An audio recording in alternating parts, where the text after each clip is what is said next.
ഇവിടത്തെ ഭയങ്കര പുളിയാണേ. കണ്ടോ അവരെ കണ്ടോ? എപ്പോഴും ഉണ്ട് അവിടെ കൂടെ അവൻ. ഇവിടെ ഉണ്ട് ഒരുത്തൻ, രാവിലെ പോവും വൈകിട്ട് കേറി വരും. നീ എന്തിനാ അവരെ നോക്കിയിരിക്കുന്നേ? അവന് വേറെ ജോലിയൊന്നും ഇല്ല, അവൻ അവളോട് നടന്നാ മതി.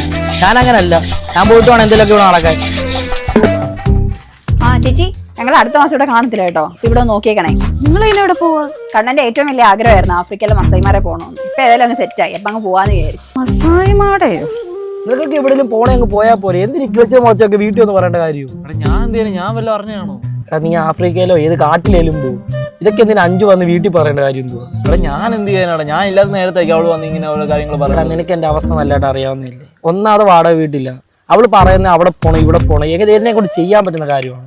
ഞാൻ എന്തായാലും അവളോട് സംസാരിക്കണം. നീ എന്തിനാ ആവശ്യമില്ലാത്ത കാര്യങ്ങളൊക്കെ പറയുന്നത്? ആരോട്? അപ്പുറത്തെ ചേച്ചിയോട്. എന്താ പറഞ്ഞത്? നീ നമ്മൾ അവിടെ പോകുന്ന ഇവിടെ പോകുന്ന കാര്യങ്ങളൊക്കെ പറയേണ്ട കാര്യമുണ്ട്. നമ്മൾ ഇവിടെ നോക്കാനല്ലേ വേണ്ട? വേണ്ടായിരുന്നു. എന്താ പറ്റിപ്പോ? നമ്മൾ ഇവിടെ ചെയ്യുന്നില്ല, അവര് നോക്കിയിട്ട് അവന്റെ മണ്ടയ്ക്ക് കയറിക്കൊണ്ട് അവനൊരു സമാധാനം കൊടുക്കും. ഞാൻ അറിഞ്ഞു. ഒരു സാഹചര്യം നോക്കി സംസാരിക്കണ്ടേ? ഇനി ശ്രദ്ധിച്ചോളാം ഞാൻ. നീ എന്തിനാ വിഷമിച്ചൊക്കെ ഇരിക്കുന്നത്? എന്റെ കാശുണ്ടായിരുന്നു ഞാൻ നിന്നെ കൊണ്ടുപോകത്തില്ലായിരുന്നു. എനിക്കാരും സമ്പാദിച്ചൊന്നും തന്നിട്ടില്ല. ഞാൻ പോയി ഉണ്ടാക്കുന്ന കാനവേ ഉള്ളൂ. നീ അത് മനസ്സിലാക്കി. നീ മനസ്സിലാക്കി തന്നെയല്ലേ വന്നത്. എനിക്കെങ്ങും പോണോന്നൊന്നുമില്ല. എപ്പോഴേലും ഒക്കെ നിങ്ങൾ എന്റെ കൂടെ ഇരുന്നാ മതി. എനിക്ക് നിന്റെ കൂടെ ഇരിക്കണം എന്ന് ആഗ്രഹമൊക്കെ ഉണ്ട്. പക്ഷെ നമ്മുടെ സിറ്റുവേഷൻ അങ്ങനെ അല്ലല്ലോ. അതുകൊണ്ടാണ്. നമുക്കൊരു സിനിമയ്ക്ക് പോയല്ലോ. നീ ഒന്നിച്ചിരുന്ന് കഴിക്കും.